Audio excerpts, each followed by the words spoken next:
As a paint sales and service professional, you're responsible for helping your customers successfully complete their painting projects. People paint for two simple reasons. First, they are interested in a clean, protective coating. And second, they are looking for a color to complement their design ideas. This program is designed to help you better understand paint color. Sounds simple, but as you'll see, pigments, colorants, chemical effects, the type of light, and the way you mix custom colors all have an effect on the outcome of your customer's paint job. The more you understand about paint and color, the better you'll be able to minimize mistakes and complaints and maximize profits and your customer's satisfaction.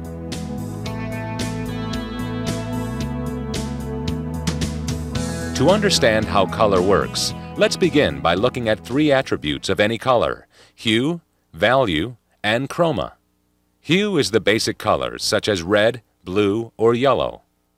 Value is how dark or light the color is. The lowest value color is black, and the highest value color is white. Chroma is the brightness or brilliance of a color. Regardless of their hue or value, low chroma colors are often called dull, dirty, or grayish. High chroma colors are often said to be bright, brilliant, pure, or saturated. Now let's look at how color works in paint.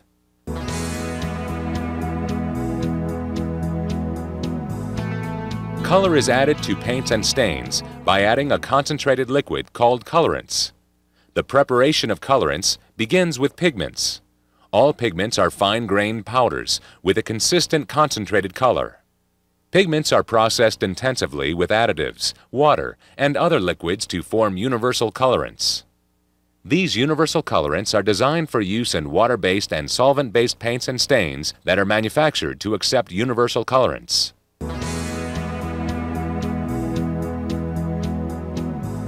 There are two types of pigment chemistry: organic and inorganic. Organic and inorganic pigments vary the paint's color in regards to its chroma, or brightness, its color permanence, and its opacity or hiding power. Organic pigments have a complex chemical structure, making it relatively expensive to produce them. The organic colorants are bright, high chroma shades of yellow, medium yellow or orange, red, magenta or violet, blue, and green. The simpler chemical structure of inorganic pigments makes them less expensive. Inorganic colorants include carbon black and the metal oxide pigments of red iron oxide, yellow iron oxide, brown iron oxide, white, and raw umber. For the most part, inorganic colorants are lower chroma, more dull colors. Another way to compare organic and inorganic pigments is their opacity or hiding power. This drawdown bar is loaded with paint tinted with an organic red colorant. The drawdown bar applies the paint sample in an even layer to the surface of the chart. The process is repeated with a paint tinted with an inorganic colorant, red iron oxide. Now compare this paint tinted with the organic red to the inorganic red iron oxide sample. The difference in hiding power or opacity is obvious. Another area of difference between organic and inorganic pigments is color permanence or light fastness. Light fastness is simply a measure of how quickly, if at all, colors fade over time from exposure to the sun's ultraviolet radiation. Colors that resist fading caused by ultraviolet light are said to have a higher degree of light fastness. Inorganic colorants, as well as the organic colorants of blue and green, have fairly uniform high levels of color permanence or light fastness. However, organic red, orange, and yellow colorants can contain a variety of pigments that in some cases may cause special concerns. The type of sun exposure and geographic location play major roles in the fading of paints. For instance, on surfaces located in the northern hemisphere, a southern exposure will allow more of the sun's ultraviolet rays to reach the surface, causing some paints to fade faster. The angle of exposure to the sun also affects light fastness. A vertical surface will be less affected than a horizontal or slanted one. In some cases, a breakdown of the coating itself gives rise to change in a color's appearance. When investigating visible change in a color's appearance, it is necessary to always check the condition of the coating as well. Altitude is also a factor, as higher altitude surfaces receive more intense UV radiation than those at lower elevations.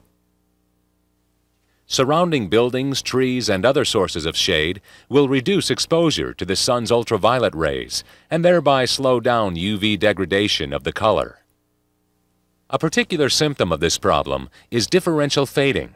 This occurs when one colorant in a formula fades faster than another, resulting in a shift in the hue from the original color, not just a lightening of the same hue. In this example, yellow and green colorants are blended to make a lime green color. With UV exposure and time, the yellow fades more than the green, so the color shifts in the bluer direction. This can be caused by differing levels of light fastness of pigments in a blend, or by certain combinations of organic and inorganic colorants. In pigments that are light sensitive, light colors fade faster than dark colors. For instance, a light pink will fade more than a deep red if the red pigment involved is light sensitive. The quality of a base paint being tinted can also affect the light fastness of a color. It's always a good idea to contact your paint supplier with questions about these and other characteristics of the specific colorants in their color system.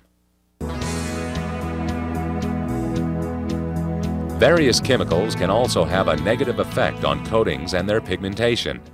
Lime burn is a color fade problem that can occur when painting various substrates such as stucco, cement block, and precast concrete. Lime burn is affected by a number of factors. The longer the length of time the lime-containing substrate material has cured, the better the chance that the lime content has been reduced. The type or formulation of the substrate has a big effect. Cement-based materials vary widely in their pH. Humidity and sunlight, along with high pH substrate, are required to cause lime burn. The condition and preparation of the surface to be coated is key to ensuring that your coating performs as it should. The surface should be clean and dry and primed with an alkali-resistant primer. The quality of and care with which a primer is applied can have huge effects on the lime burn of the top coat paint. Check with your paint supplier for primer recommendations. Remember, the longer the cement-based substrate has cured and/or the better it is sealed with primer, the more the risk of lime burn is reduced. The best way to ensure against lime burn-related color problems is to avoid using colorants that contain organic pigments in the top coat. The safest colorants to use in coating any high pH substrate are the ones containing inorganic pigments: black, white, raw umber, red iron oxide, yellow iron oxide, or brown iron oxide. A 100% acrylic base paint is recommended. Strong oxidizing agents such as bleach, when applied to a surface as a cleaner, may have a harmful effect if care is not taken to thoroughly rinse any bleach residue from the surface to be coated.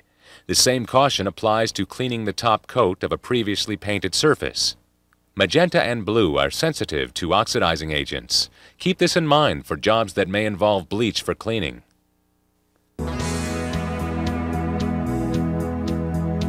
Now, let's look at a commonly used arrangement of the various hues in a circle. This way of organizing color is known as the Munsell system. Colors located next to each other on the color wheel are called adjacent colors.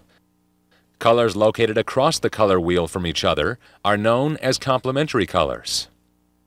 Organic and inorganic colorants are used separately or in combination to create every color called for in a typical in-store color display system. When mixing custom colors, there are two factors to consider. First, there are several important differences between organic and inorganic pigments.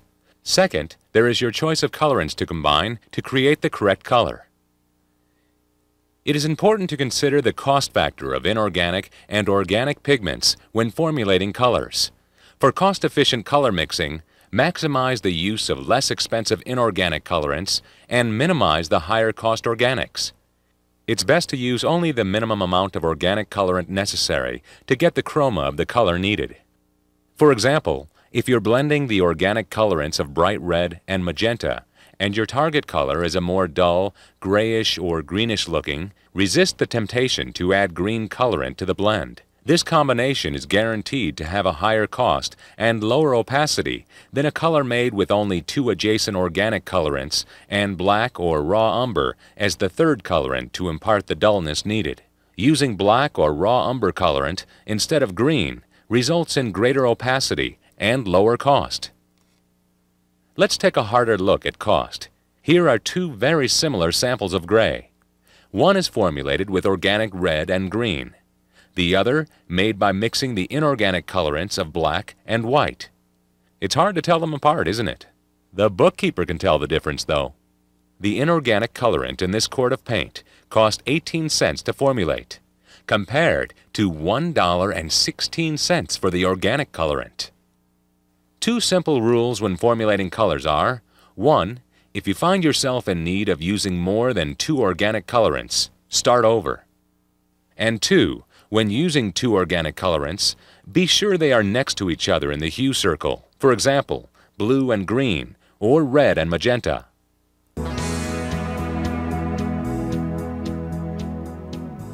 There are several available strategies for matching paint or color samples which do not exactly match a sample included in your chip selection. First, let's look at manual methods done without a color computer. Never start from scratch. Starting with the sample listed in your formula book gives you a precise measurable point from which to develop your required color. Start by finding the chip in your color display system that is closest to matching your customer's sample. See if your customer is satisfied with that color. If they are not convinced that your color is an acceptable substitute, compare their sample to similar colors from your display. Find 2 colors that are fairly close to the sample but slightly off in opposite directions. Look up the formula for both colors and blend equal amounts of each formula into the base paint to get closer to the target color.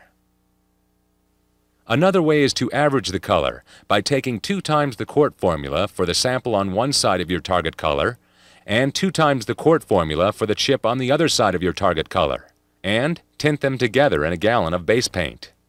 For that method to work, both of the chips you average must be colors made in the same base.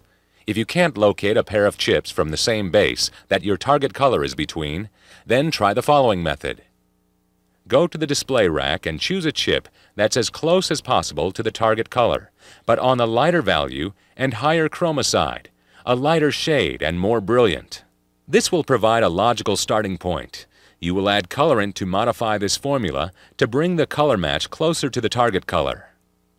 As you add colorant to tune in your color, you will also darken the paint.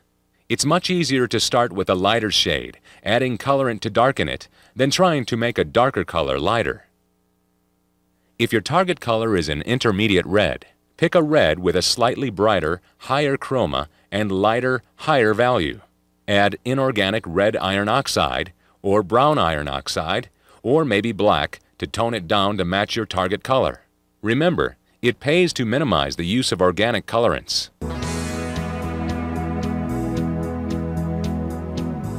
Computerized color matching uses an optical instrument called a spectrophotometer to analyze and determine a sample's color. This device aims a beam of light at the sample and measures the amount of light that is reflected across the visible spectrum of light. This information is used by the computer to calculate a formula calling for your colorants and base paints to match the sample. The specified formula is then printed out, often as a label for manual dispensing, or sent electronically to an automatic colorant dispenser.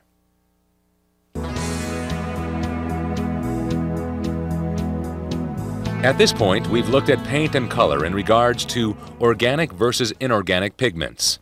We've discussed the effects of light fastness, opacity, chemical interaction, and different formulation theories. So now you're pretty sure you can match a color accurately. Well, there's one more thing you and your customers must consider before matching that color your customer wants. The appearance of any color changes based on the type or source of light that the color is being viewed under. Sometimes a pair of samples will match under one light source, but they will change differently when viewed in a second light. So the two will no longer match under the second light. This effect is known as metamerism. These gray samples are shown here under daylight, and here under incandescent light, and here under fluorescent light. If the color match between two samples changes as the light source changes, the match is said to be metameric or conditional. If two samples continue to exhibit a good color match when illumination changes, the match is non-metameric or unconditional. It's important to understand the cause of metameric color matches. Usually, it is different pigmentation in the two samples. This can arise in two ways. 1. Different pigments or different colorants in the case of custom mixed paints are blended to arrive at the color match. An example of this is the gray pair of samples we saw a moment ago. The target color is made with white and black pigments, and the matching sample is made with white, red, and green. The color match between these two paints will be very metameric or conditional. 2.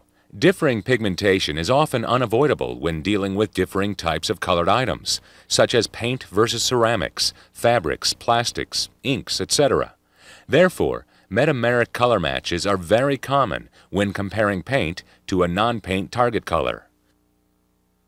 Another type of metamerism, very important to us in the paint business, deals with color matches that are conditional on the angle or the geometry of viewing.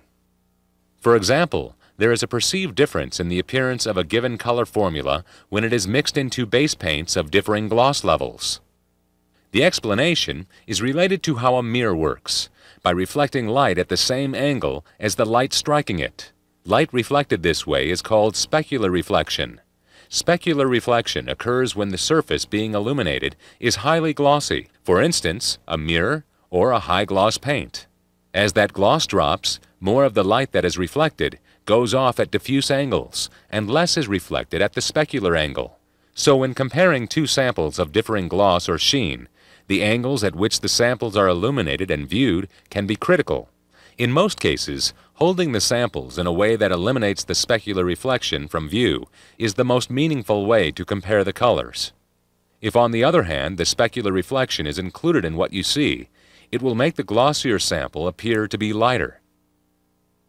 These gray samples, shown here under laboratory daylight, were created using the same formula in base paints of differing gloss, flat on the left and high gloss on the right. The color match is close when the samples are held and viewed in a way that excludes the specular reflection from view. But when the angle is changed to the mirror or specular angle, the additional reflection from the high gloss sample lightens its appearance considerably. Same colorant formula, different gloss of the base paints. As you've just seen, the type of light, the gloss level, and the comparison of paint versus non-paint samples can all affect the actual look of the desired color. It's important to ask your customer a question or two about what and where they are painting. Find out what type or types of light will be illuminating their painting project. If the customer gives you an object to color match their paint to, try to view the match under the right type of light. Finally, it's important to remind your customers that colors will often appear darker when applied to a large area. Your color match may be perfect to the color chip or your customer's sample, yet appear much darker when covering an entire wall or room. With the proper use of colorants, you can satisfy your customer and your bottom line. When mixing paint, remember that inorganic colorants such as red iron oxide, yellow iron oxide, brown iron oxide, white, and raw umber are less expensive, have greater opacity, and have a higher degree of light fastness.